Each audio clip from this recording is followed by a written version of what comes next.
Utility truck. Everybody lost their house. What I understand, there's nothing left. Pick that thing up. Incredible. Oh my god. All right, thanks for the phone call. Appreciate that. His back Once again, window this Shipwreck shattered. Way, very affected by the storms last night in the Tennessee Valley. We got line one. You're on the air. Hello. This is wild. What? Not gonna be able to go that way. Let's try this one. Good morning, ZYP. Good morning.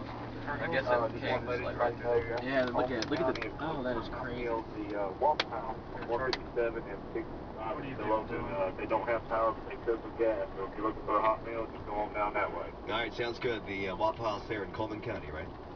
Yes, sir. All right, Doesn't thank you look so like you're much. making it Yeah, 'cause there. the hot meal's going to be hard to find across much of the Tennessee Valley for the next few days.